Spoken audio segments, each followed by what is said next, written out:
Vamos a irnos primero con las que son de tipo gram negativo. También pueden usar las de sus compañeros, ¿ya?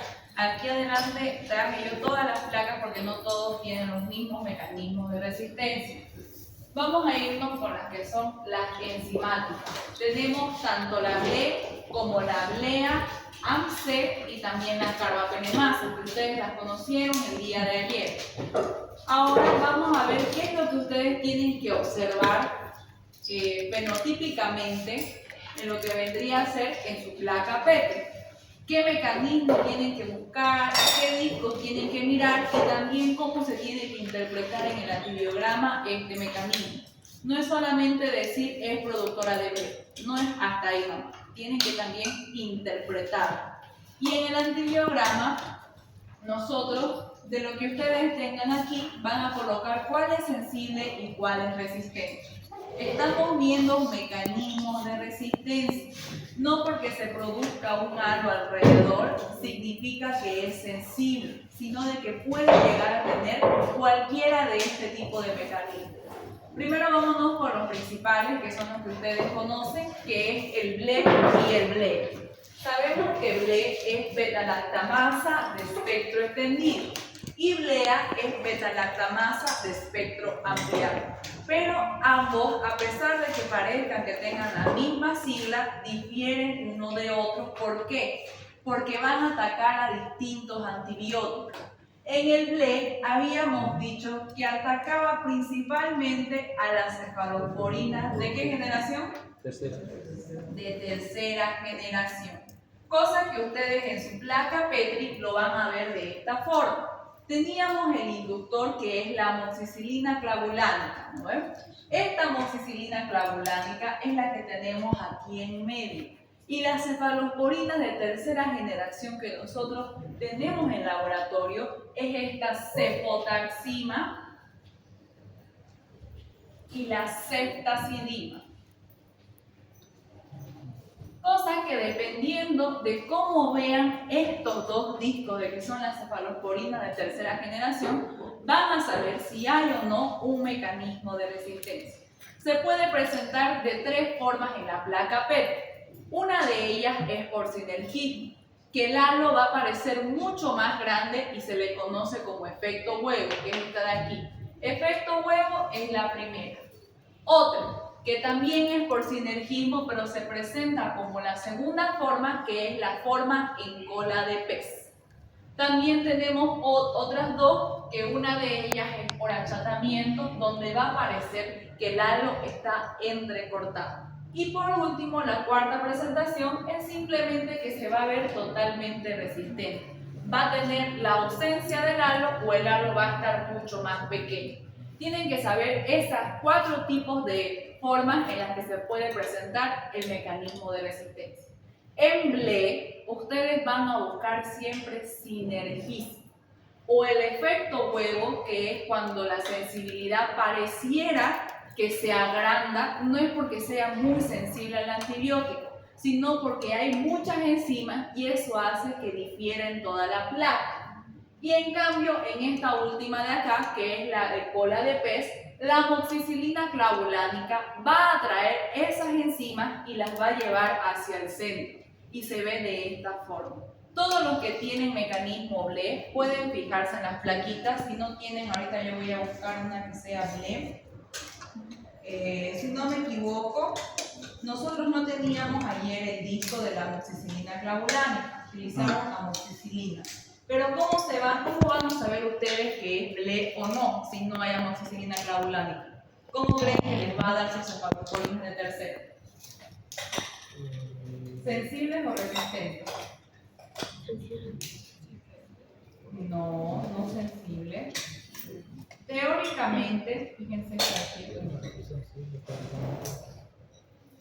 hablando teóricamente, ya sabemos que tiene resistencia a las cefalosporinas de tercera generación. Solamente por este inductor que tenemos aquí, pareciera que hay un halo de sensibilidad, pero no es así. Este inductor lo que hace es que los va a traer todos hacia el centro, como si fuera un imán, y por eso es que ven esa zona extendida. no lo van a ver como sensible si no tiene un inductor. Si no tuviera un inductor, como en este caso, se vería como esta placa de aquí. Como esta de aquí. Aquí fíjense, sus compañeros le colocaron solo amoxicilina. Pero la amoxicilina no es el inductor, es el ácido clavulánico. Y como no hay un inductor, no vamos a ver ni el fenómeno de forma de huevo, ni el fenómeno tampoco de la cola de pez. ¿Y cómo se ve la cefotaxima y la ceftazidima? ¿Cómo lo ven? ¿Tiene halo? No tiene halo. Entonces se ve resistente. Si ustedes ven esto en la placa Petri, sus dos cefalosporinas, tanto la ceftazidima como la cefotaxima, y no hay un inductor, si son resistentes, pásaselas para que miren. Entonces van a saber que es productora de este mecanismo BLE. Yo voy a pasar también imágenes para que lo vean, pero de igual forma se va a ver así como está aquí dibujado. ¿Y cómo se va a interpretar esto en el informe del antibiograma? Teóricamente ya sabemos que es resistente a las cefalosporinas de tercera generación y ustedes lo tienen que interpretar de esta forma. Si es productora de BLE, tienen que decir que es resistente a todas las cefalosporinas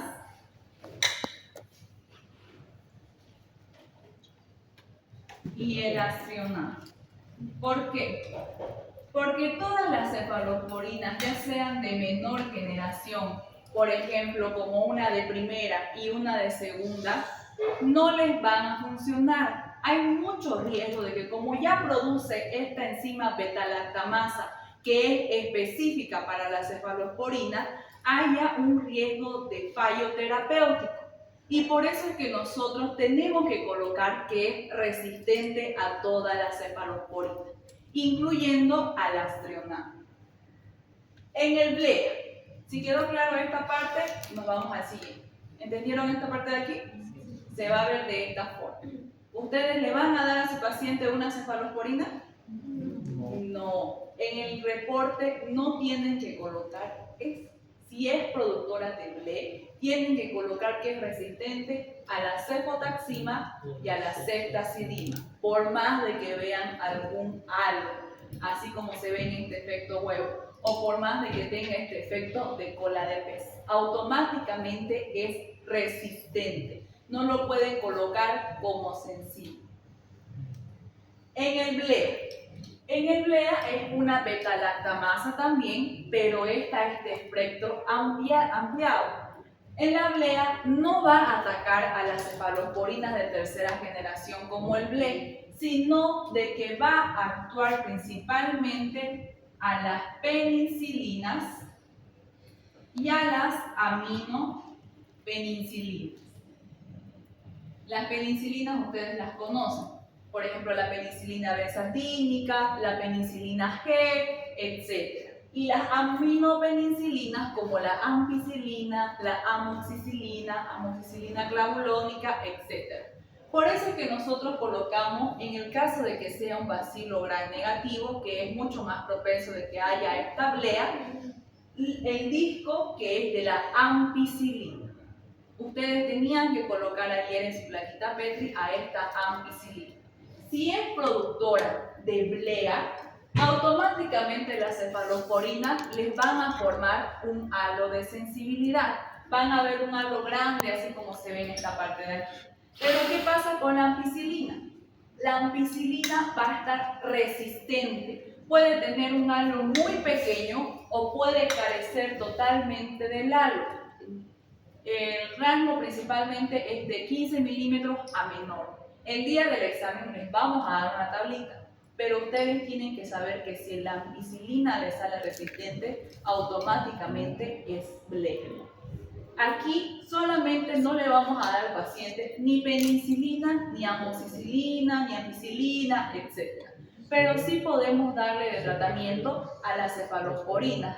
Cefalosporinas de segunda, de tercera, de cuarta, carbapenémicos, etc. En esta de aquí no podemos dar cefalosporina, que es el principal tratamiento para los pacientes, una ceftriaxona, etc. Aquí se puede optar por un aminoglucósido o también se puede optar por un carbapenético. Y la interpretación de este en el antibiograma se reporta como resistente a todas las penicilinas y aminopenicilinas, para que el médico sepa que no se le tiene que dar ese tratamiento. Por ejemplo, en los niños. En los niños, ¿cuál es el antibiótico que le dan principalmente? Amoxicilina. La amoxicilina es un derivado de la aminopenicilina. Pero si la bacteria es productora de blea, no le va a hacer nada. Entonces el médico tiene que optar por otro tratamiento. Por ejemplo, por una cefalosporina. Ya vimos que en el BLE se tiene que fijar en las cefalosporinas de tercero, cefotaxima o ceftazidima. Si no hay ceftazidima, también se puede mirar por la ceftriaxona, que es el CRO que algunos colocaron en su antibiograma. En la blea tienen que fijarse siempre en la ampicilina. Esta no se ve como achatamiento, tampoco se ve como sinergismo, efecto de huevo ni cola de pez. Simplemente lo van a ver como la ausencia del halo o el halo va a estar muy pequeño. Tenemos ahora las otras que son enzimáticas, que son las de tipo AMC. Cuando hablamos de las que son productoras de AMC, la más común que produzca este tipo de mecanismo es el Enterobacter. Ayer se les mostró también en la diapositiva. Tenemos al Enterobacter cloacae, al Enterobacter aerógenes, etc.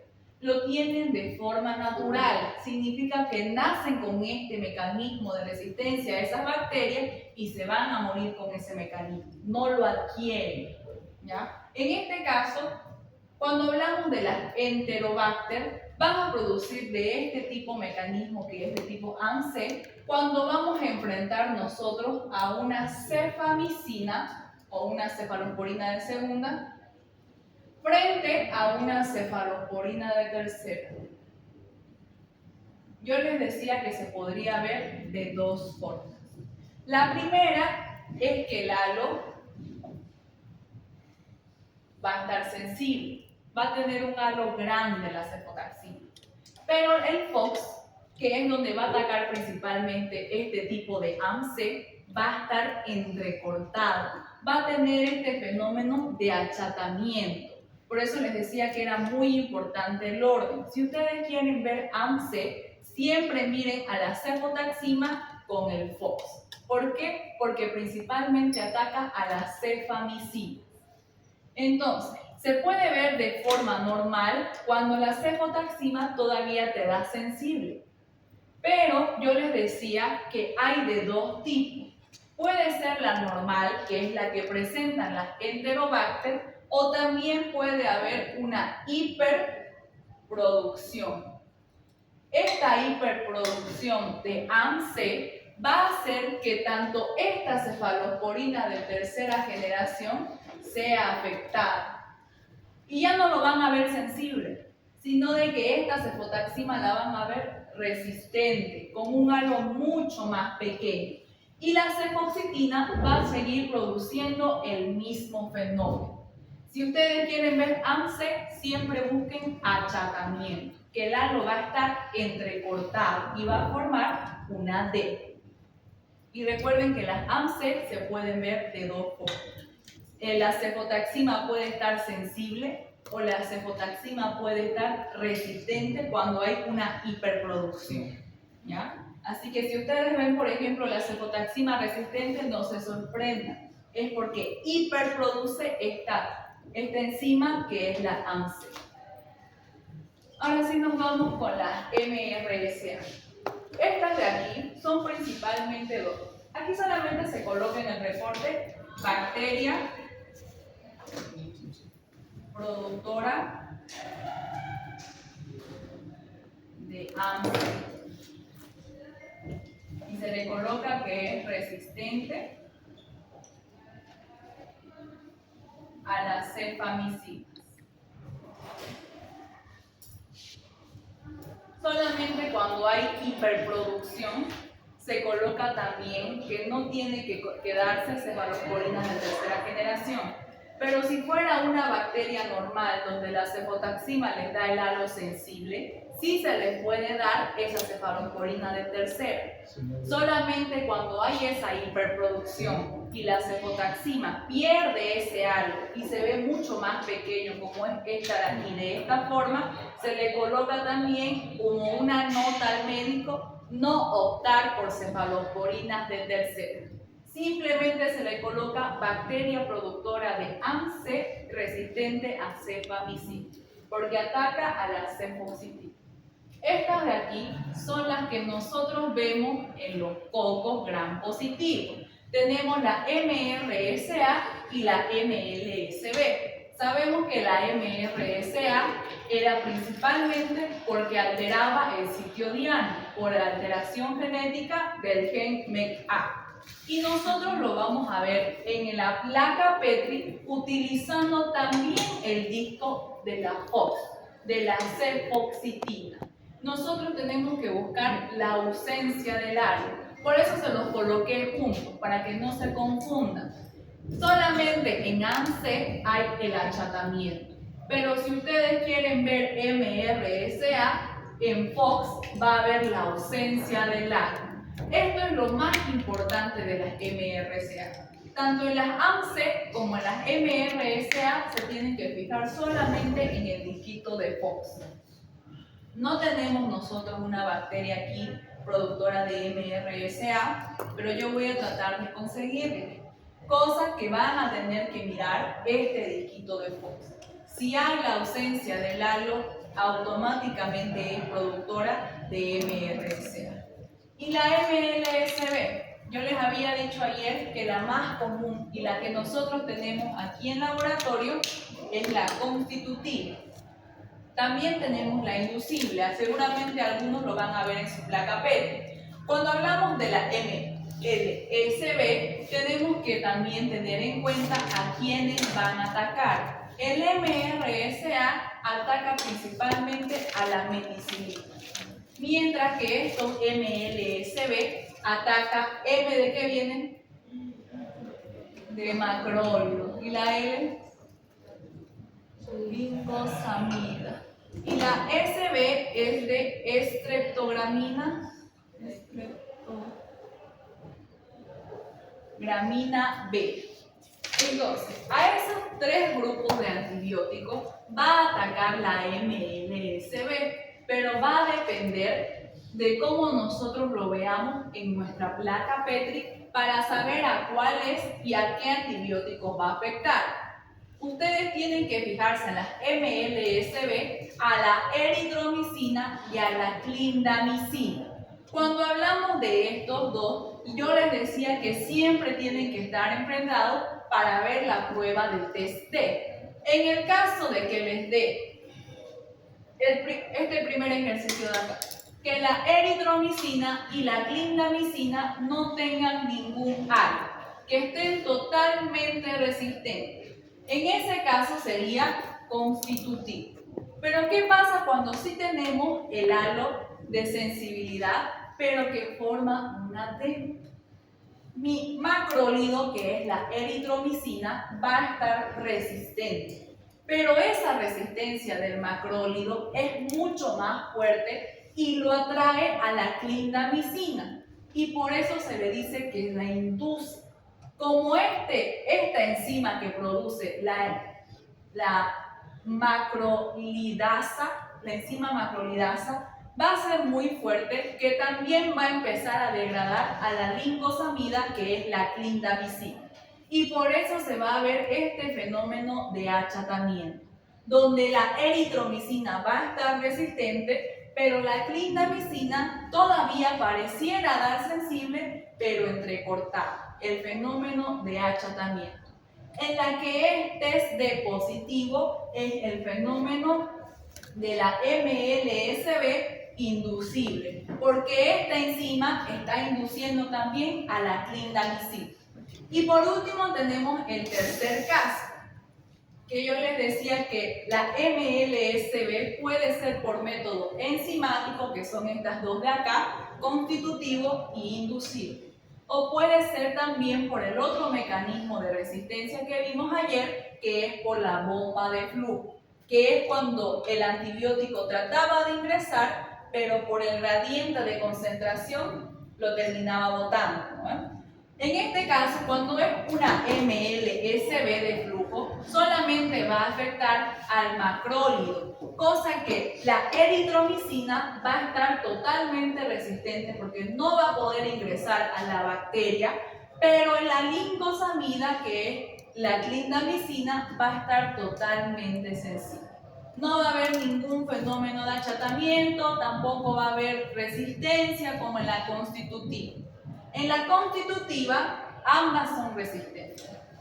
En la MLSB inducible, solamente la clindamicina puede correr el riesgo de que haya una resistencia por este teste. Y en la que es de flujo, solamente afecta a macrólidos. Y dependiendo de esto, nosotros tenemos que hacer el reporte. Por ejemplo, si fuera el primer caso, que es la constitutiva. En la constitutiva vamos a decir que es totalmente